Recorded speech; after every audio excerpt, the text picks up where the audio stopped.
Buenos días, vamos a dar continuidad a este segundo módulo del curso de producción de hongos gírgolas sobre sustratos regionales.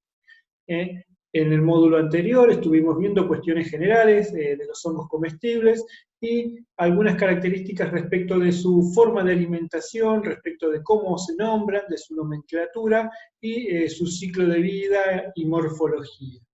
¿Sí? Para quienes no lo han podido ver, les recomiendo que busquen el primer módulo como para poder introducirse en la temática y comprender de manera más completa esta segunda instancia de este curso de capacitación.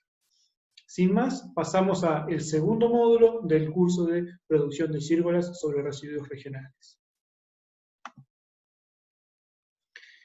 Como les decía, en el primer módulo hicimos una primera introducción respecto de la alimentación de los hongos, de las gírgolas.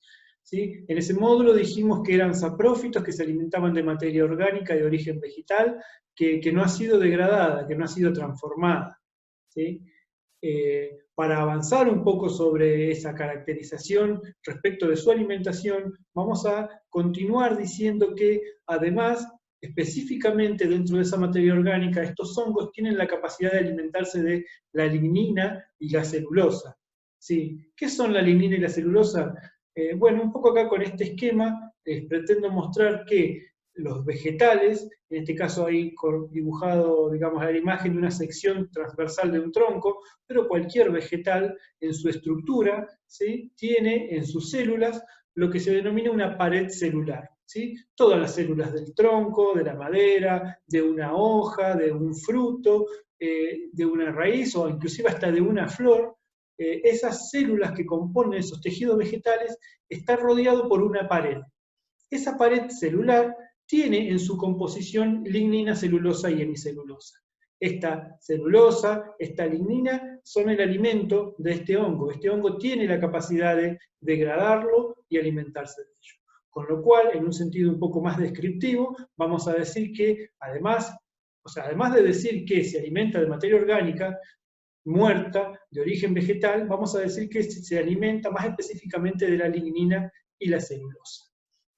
En términos generales, podemos decir que la composición de los materiales vegetales rondan entre un 40 o un 50% de celulosa y un 15 o un 30% de lignina.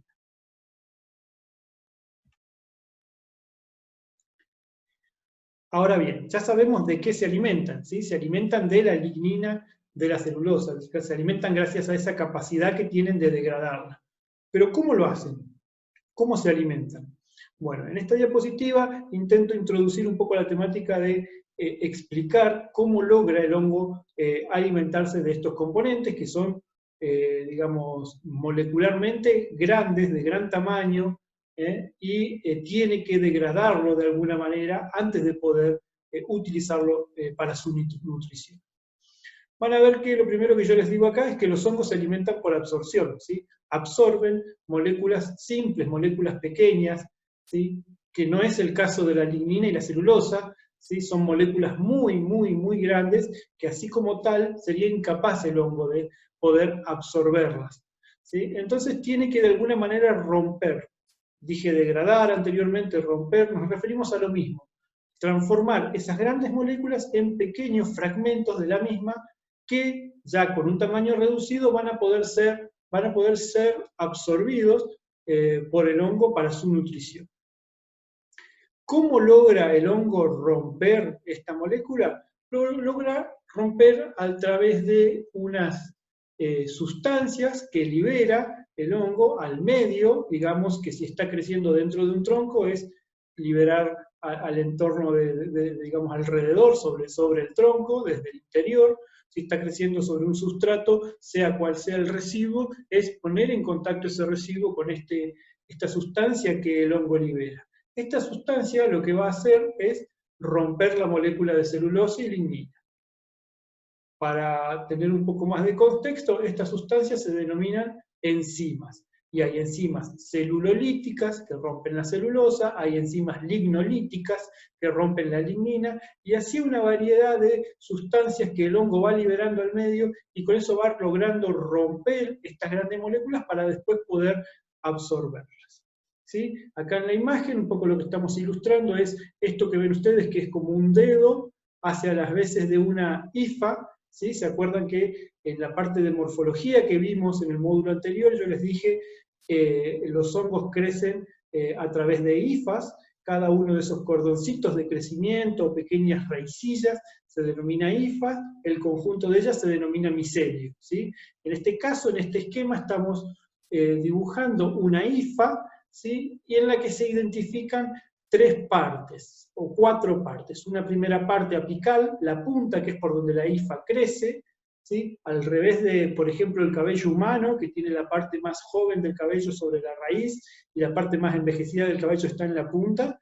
A la inversa de eso, la hifa siempre tiene la parte más joven en la punta y la parte más envejecida hacia el sector opuesto, en el sentido opuesto.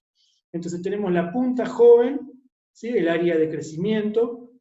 Hacia atrás se ve una zona, un área de absorción y liberación de enzimas.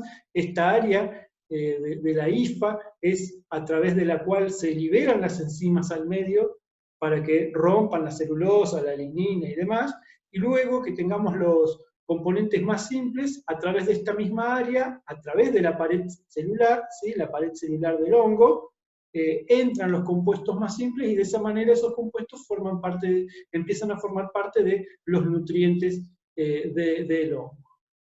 Luego, más hacia atrás, hay una tercera área, una tercera zona, que es la zona de almacenamiento, donde los hongos, como cualquier ser vivo, almacenan nutrientes como energía para poder luego utilizarlo en sus procesos metabólicos. Y más hacia atrás se dice que hay una cuarta zona que no está muy bien identificada, que ya es como una zona de senescencia o de muerte.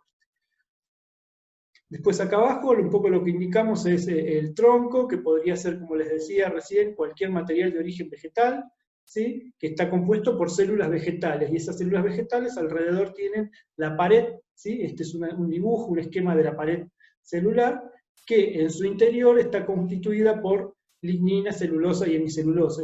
Esta parte de acá esquematiza un poco la ubicación, la disposición de las moléculas, estas grandes moléculas que les digo yo, que son de lignina, celulosa y hemicelulosa, ¿sí?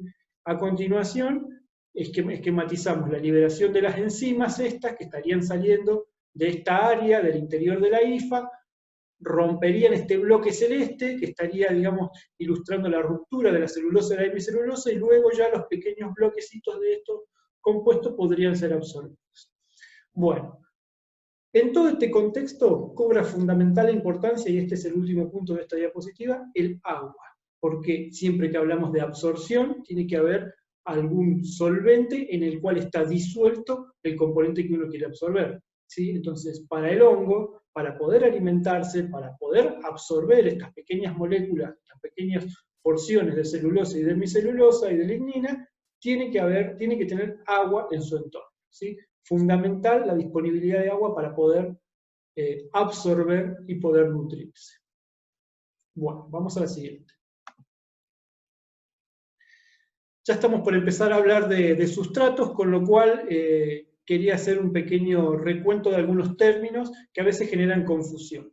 Cuando nos referimos al sustrato, vamos a decir que estamos hablando del soporte en el cual crece el hongo, ¿sí?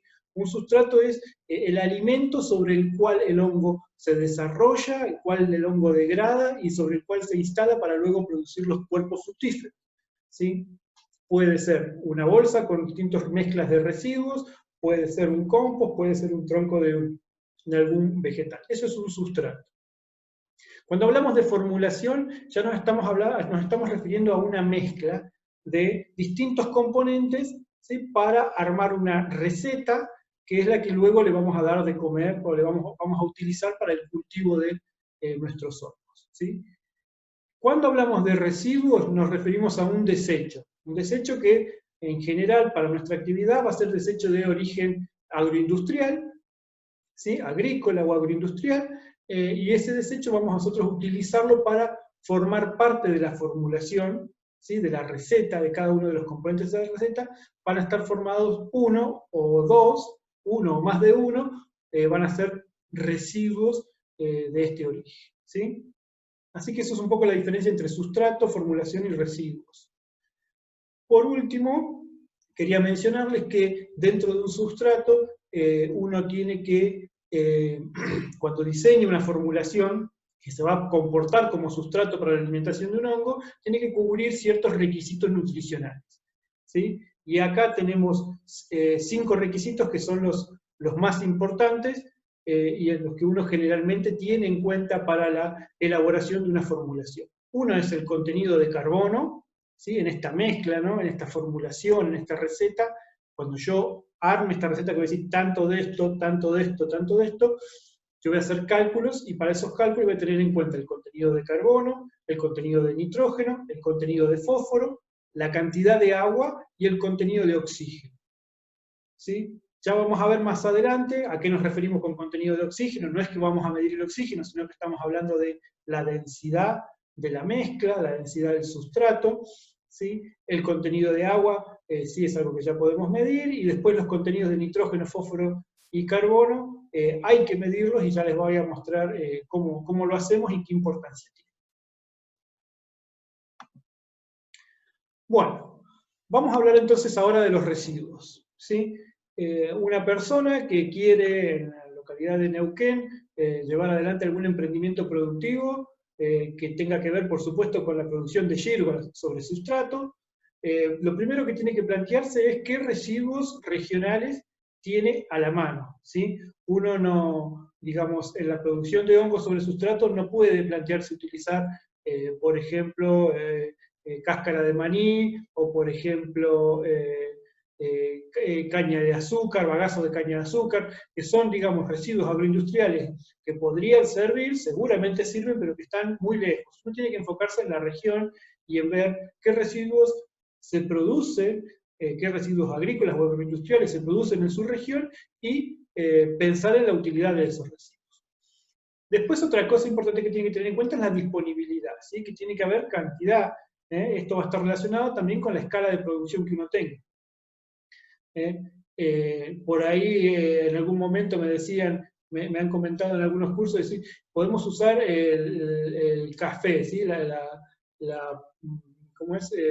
El resto que queda después de la elaboración del café es algo que se puede utilizar. En bibliografía dice que se puede utilizar, es algo que es perfectamente factible de usar, pero las cantidades que uno puede llegar a disponer, sea que guarde todo el café que consume en su casa, o el de los familiares inclusive, o que vaya a una cafetería de la esquina de la vuelta a la casa, ni sumando todo eso uno puede llegar a lograr la cantidad, los volúmenes que uno necesita para el cultivo de hongos.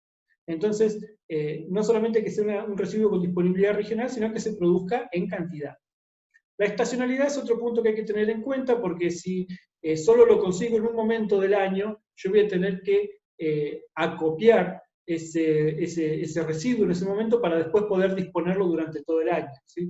Uno cuando piensa en producir hongos chírcolas sobre sustrato, una de las principales ventajas que tiene el cultivo de hongos sobre sustratos es la continuidad, es el poder producir hongos durante todo el año, ¿sí? Con lo cual yo voy a necesitar elaborar sustrato todo el año y voy a necesitar residuo todo el año. Entonces, la estacionalidad del residuo que uno elija, que uno pueda usar o que uno tenga a la mano, es muy importante. El residuo además no tiene que tener compuestos dañinos, pueden ser compuestos como taninos, fenoles, las resinas, ese tipo de compuestos son dañinos y afectan al cultivo, con lo cual también hay que tenerlo en cuenta al momento de seleccionar cuál va a ser el residuo que vamos a utilizar. El punto siguiente, fundamental, tiene que ser de bajo costo, tiene que ser un residuo que como tal, su costo de obtención sea bajo. Vamos a ver que muchas veces el costo del residuo que vamos a utilizar es solamente el transporte, no tiene otro costo más que ese. En otros casos tiene un pequeño costo al cual hay que agregar el transporte, pero en la mayoría de las veces los residuos que se seleccionan, que se pueden utilizar, son de bajo costo. Por último, el tema de la homogeneidad, ¿sí? Van a ver que nosotros vamos a caracterizar ese residuo para después poder hacer la formulación, esa formulación en la que hay que hacer cálculos para que el contenido de carbono, el contenido de nitrógeno, quede de acuerdo a los requerimientos, poder, digamos, hacer cálculos para poder ajustar esos elementos, nitrógeno y carbono, y que queden acorde a los requerimientos del hongo. Si yo hago esos cálculos sobre la base del contenido nutricional de un residuo que no es homogéneo, después la formulación me va a quedar desproporcionada cuando cambie las características de mis residuos, ¿sí? Entonces la homogeneidad del residuo, que sea siempre el mismo, es fundamental. ¿Sí? Por último, el tamaño de partículas. Lo ideal, hay muchos residuos que ya tienen tamaños de partículas apropiados, yo les estoy poniendo acá entre 1 a 4 centímetros, es más o menos el promedio. Hay muchos residuos que ya tienen ese tamaño de partícula, entonces son ideales porque no hay que hacer ninguna manipulación. En otros casos hay que triturarlo, chipearlo, reducir un poco de alguna forma, mediante algún mecanismo, mediante algo mecánico, digamos, reducir el tamaño del residuo para que cumpla con los requisitos de densidad, ¿no? Pero bueno, un poco estas son las únicas cuestiones que hay que tener en cuenta a la hora de pensar qué residuo puedo llegar a utilizar yo en mi emprendimiento. Ahora van algunos ejemplos. ¿Sí? Estos son residuos que son muy buenos porque ya vienen con tamaño reducido, por decirlo de alguna manera. Otra cosa, tienen que saber que todos los residuos tienen sus pros y sus contras. ¿Sí? Es muy difícil encontrar residuos que uno los pueda utilizar tal cual como vienen. Muchos hay que acondicionarlos.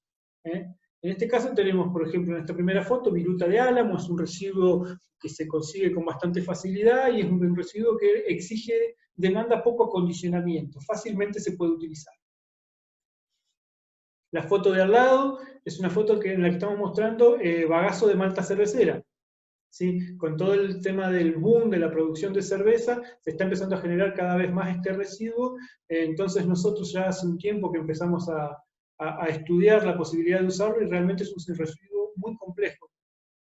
Nos costó bastante tiempo, hemos logrado, después de más de 2 años de estudio, desarrollar un protocolo para poder acondicionar este residuo y poder utilizarlo para el cultivo de hongo. Con lo cual, hoy por hoy ya es otra alternativa, otra posibilidad de uso. Acá abajo a la izquierda tenemos una imagen que muestra orujo de pera y de manzana. En la zona tenemos jugueras, hidreras que producen este residuo. Y bueno, este residuo también lo hemos utilizado ya, tiene mucho potencial, muchas posibilidades para el cultivo de gírgolas. Cuando se lo piensa usar solo, tiene la complejidad de que primero hay que deshidratarlo, primero hay que secarlo, viene con mucho contenido de humedad, con lo cual esa humedad hay que bajarla, ¿sí? Y más les digo, si uno necesita acopiarlo, no se puede acopiar, guardar de manera con humedad, ¿sí? Porque empiezan a crecer otros hongos, se contamina, se degrada. Acuérdense que la materia orgánica que nosotros usamos no tiene que estar degradada, con lo cual para poder guardar el orujo de pera y de manzana hay que secarlo primero, para que se mantenga esta materia orgánica intacta y luego utilizarla. Esta otra foto es una foto de acerrín, muchas veces se mezcla acerrín con otros residuos. Bueno, es un residuo que prácticamente no necesita ningún tipo de adaptación para poder ser utilizado de manera inmediata. Al lado tengo una foto de cáscara de girasol. Si bien no es un residuo regional, ¿sí? Mayoritariamente de provincia de Buenos Aires, Bahía Blanca, por esta zona, no es un residuo regional, vuelvo a repetir, de nuestra región, del área de Neuquén, del Alto Valle de Río Negro y Neuquén.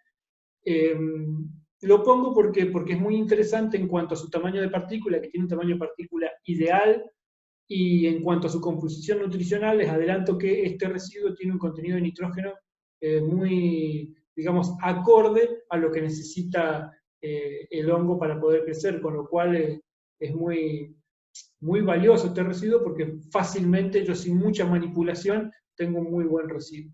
Pero bueno, a título de comentario, el resto de los ejemplos son ejemplos que sí tenemos nosotros, y ahora vamos a pasar a otra tanda de ejemplos. En este caso son residuos que ya hay que triturarlos, chipearlos de alguna manera, y que también tenemos en nuestra zona, pero no en el tamaño que quisiéramos, ¿sí? La foto de acá arriba está ilustrando todo lo que son los restos de poda de pera y de manzana. En este caso, digamos, es material que normalmente, o dependiendo por ahí estamos hablando de fruticultura orgánica o tradicional, lo que es fruticultura tradicional es muy frecuente para la gente que recorre el Alto Valle de Río Negro y Neuquén, cruzarse con montañas de podos que luego son prendidos fuego y son, digamos, además de contaminar el ambiente, son desperdiciados de esa manera. Con lo cual, esos podos, en vez de prenderlos fuego y luego de pasarlo por una chipeadora, como muestra la imagen acá con el hombre, pueden ser utilizados para el cultivo de gírgolas. Lo mismo con, en esta imagen que tenemos acá arriba, los restos de poda de los olivos, ¿sí? Nosotros recientemente estamos teniendo plantaciones de olivo en la zona, con lo cual es un residuo que su poda puede ser utilizada, digamos que nosotros ya lo hemos probado y funciona, así como los restos de poda de manzana, los restos de poda de olivo, y dan muy buen resultado, ¿sí? Otra cosa que da muy buen resultado que hemos probado, y es la imagen de arriba a la derecha, son el escobajo del esqueleto del racimo de uva, ¿sí? O sea, el escobajo del racimo de uva, que es como si fuera el esqueleto del racimo, ¿sí? Cuando uno saca todas las bayas, todos los granos para entrar al proceso de vinificación, queda como residuo en las bodegas el escobajo. Este escobajo, también triturado, es un producto que anda muy bien para el cultivo de hongos comestibles. Y por último tenemos el maíz, ¿sí? Tanto las plantas de maíz forrajero como las plantas de maíz para consumo, ¿sí?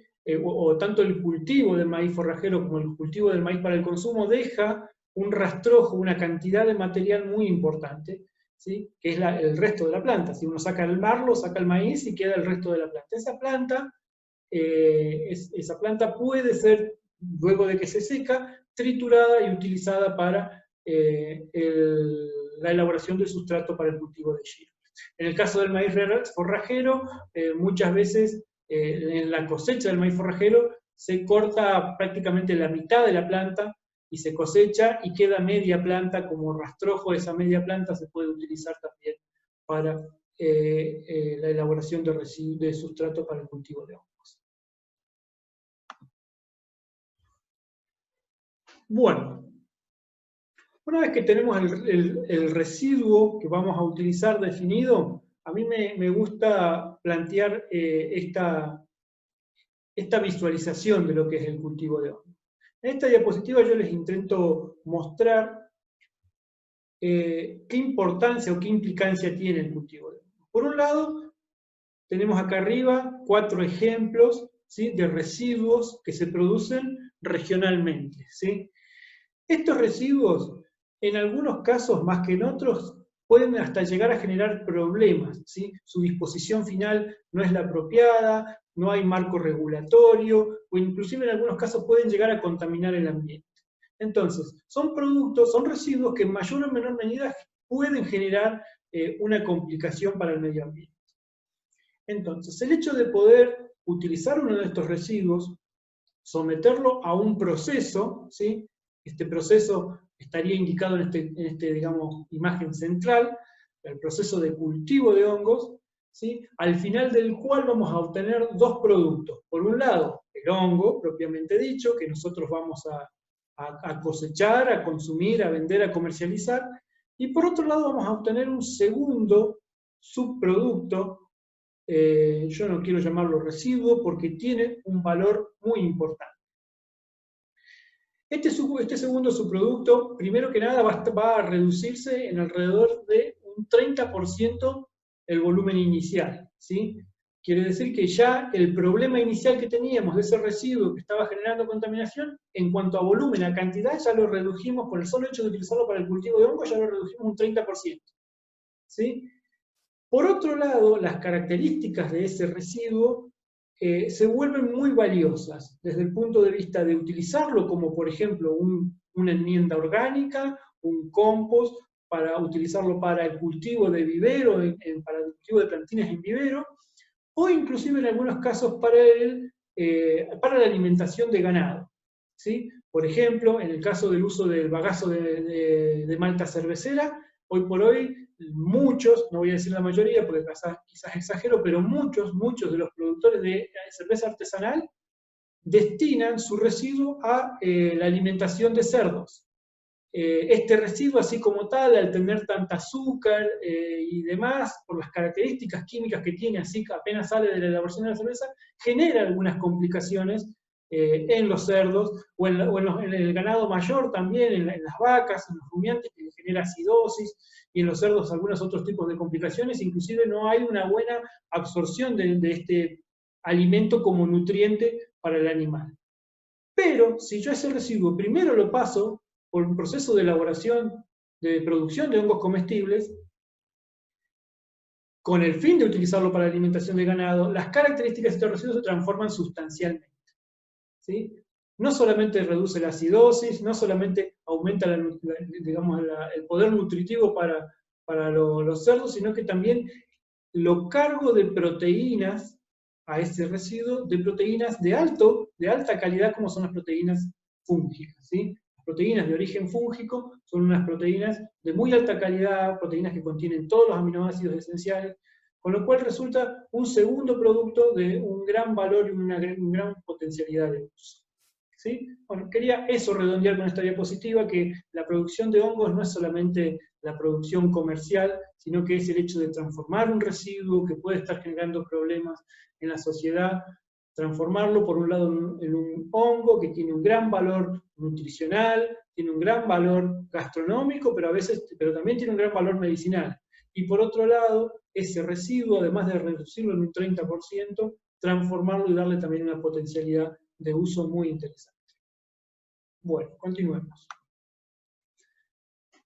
Por último, creo que esta es la última diapositiva de este módulo, les voy a comentar lo que son los tipos de formulaciones, ¿sí? Uno va a elegir este sustrato base, ¿sí? este residuo, y se va a comportar este residuo como un sustrato base. A ese residuo yo le voy a hacer análisis nutricionales. Todos estos análisis nutricionales los hacemos nosotros, al productor desde el programa, y es más, la mayoría de los residuos ya los tenemos todos estudiados, por eso las formulaciones, como van a ver ahora, se las hacemos nosotros a los emprendedores y a los productores. Entonces, uno al tener este residuo, lo que tiene que tener es el análisis nutricional de este residuo y saber cuánto, como mínimo, cuánto nitrógeno tiene y cuánto carbono tiene. Si el nitrógeno que tiene no cubre los requerimientos que tiene el hongo para poder crecer de manera satisfactoria, vamos a tener que agregarle nitrógeno, ¿sí? Y ese nitrógeno yo se lo puedo agregar de distintas maneras, ¿sí? Se puede agregar como, por ejemplo, a flechillo o semitín, puede agregarse como harina de maíz. Estos son dos compuestos que se agregan a la formulación, a la mezcla, en una proporción determinada, para cubrir el contenido de nitrógeno que le falta, en este caso, por ejemplo, a la viruta de álamo, ¿sí? En este ejemplo número 3, tenemos viruta de álamo que tiene muy poco nitrógeno, no cubre, tiene mucho carbono, cubre los requerimientos de carbono, pero tiene muy poco nitrógeno, no cubre los requerimientos de nitrógeno. Entonces, ¿qué hacemos? Ese requerimiento que está faltando en cuanto al nitrógeno se lo agregamos de forma orgánica con otros componentes que tienen un alto contenido de nitrógeno, como es el semitín, entre paréntesis a flechillo, o la harina de maíz, ¿sí? Otra posibilidad es utilizar urea, que es un fertilizante químico, pero con una molécula orgánica, ¿sí? Este fertilizante tiene una gran cantidad de nitrógeno y se puede agregar a un sustrato hecho, por ejemplo, en este ejemplo, a base de paja de trigo, ¿sí? Que el contenido de nitrógeno que tiene la paja de trigo está ahí en el límite, ¿sí? Es relativamente escaso. Si bien se podría llegar a utilizar sin agregar nada de nitrógeno, pero para mejorar un poco, acercarnos un poco más al requerimiento nutricional del hongo que nosotros estamos cultivando, es recomendable agregarlo. Y por último, tengo un tercer caso que les decía hoy, el tema de la cáscara de girasol, que tiene ya de por sí un contenido de nitrógeno interesante, un buen contenido de nitrógeno, acorde a los requerimientos del hongo, con lo cual no se le agrega nada para cubrir ese requerimiento porque ya está cubierto. Después van a ver que en las tres formulaciones dice sulfato de calcio, ¿sí? El sulfato de calcio no es ni más ni menos que el yeso, y este agregado de yeso a las formulaciones, en una muy pequeña proporción, es para generar una pequeña acidificación, ¿sí? Volverlo levemente ácido a la formulación, a la mezcla que yo estoy armando. Los hongos siempre prefieren crecer en lugares que sean levemente ácidos. Y por otro lado, todos los residuos de origen vegetal tienen un pH, estamos hablando de pH en este caso, levemente alcalino, o sea, lo opuesto a ácido. Estamos hablando de levemente alcalino y el hongo necesita levemente ácido. Yo con el yeso lo que logro es hacer una pequeña acidificación y hacer que el sustrato sea más apropiado en cuanto a acidez para el crecimiento de la yeso. Por último, para resumir, ¿para qué formulamos? Formulamos para cubrir los requerimientos nutricionales del hongo. No todos los residuos cubren los requerimientos nutricionales del hongo, entonces, como mínima, yo tengo que ajustar el contenido de nitrógeno, ajustar el contenido de fósforo, para que el hongo pueda crecer satisfactoriamente, ¿sí?